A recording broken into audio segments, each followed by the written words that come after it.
એ મરદાઈની ધીરે ધીરે બધી વાતો ચાલતી હતી, ડાયરો બધો બેઠેલો.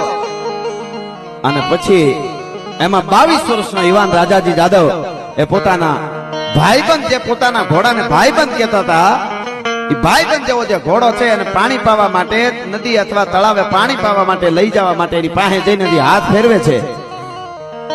એટલે હજી હાથ ફેરવતા હતા ઘોડાની માથે, ત્યાં તો કોક રાડ નાખતા નાખતા કોક આવ્યા ઉઘાડા પગે અને કીધું, અર્જુનજી બાપુ બચાવી લ્યો, બચાવી લ્યો, બચાવી લ્યો. એટલે કીધું કે શું થયું છે?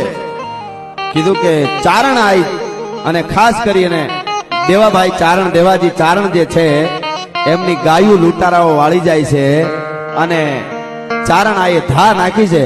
અને એ વખતે હજી કચારીમાંથી બધા ઊભા થાય નો થાય ત્યાં તો 22 વર્ષનો જવાની રાજાજી જાદવ સાહેબ બાગાક જમ કરતા ઘોડની માથે સવાર થયા.